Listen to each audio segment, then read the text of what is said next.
The National Assembly kicked off its 100-day regular session today. The rival parties have got a lot on their plate, from government audits to the deliberation of pending bills and next year's budget plan. However, ongoing political wrangling is casting a dark cloud over the parliamentary session. Our Kim Min-ji at the Parliament. The National Assembly will be in full operation with the regular session kicking off Monday. But the rival parties are at loggerheads over many issues, so how much progress they'll make remains unclear. It's worrisome that the final regular session of the 20th National Assembly will be tainted with political strife.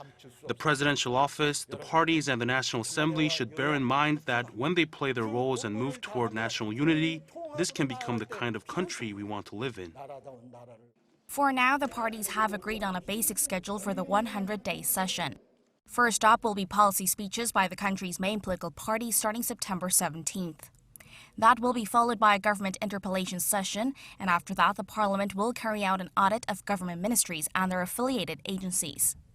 There's a lot of uncertainty, though, given the ongoing political wrangling involving Justice Minister nominee Cho Guk.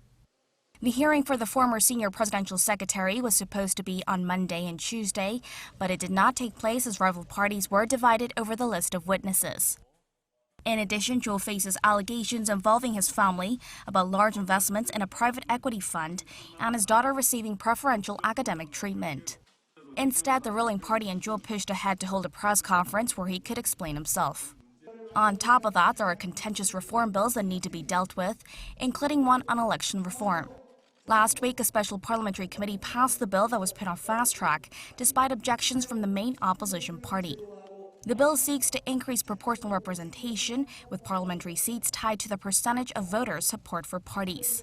Such issues cast a dark cloud over pending bills related to people's livelihoods, as well as the government's $423 billion budget proposal for next year.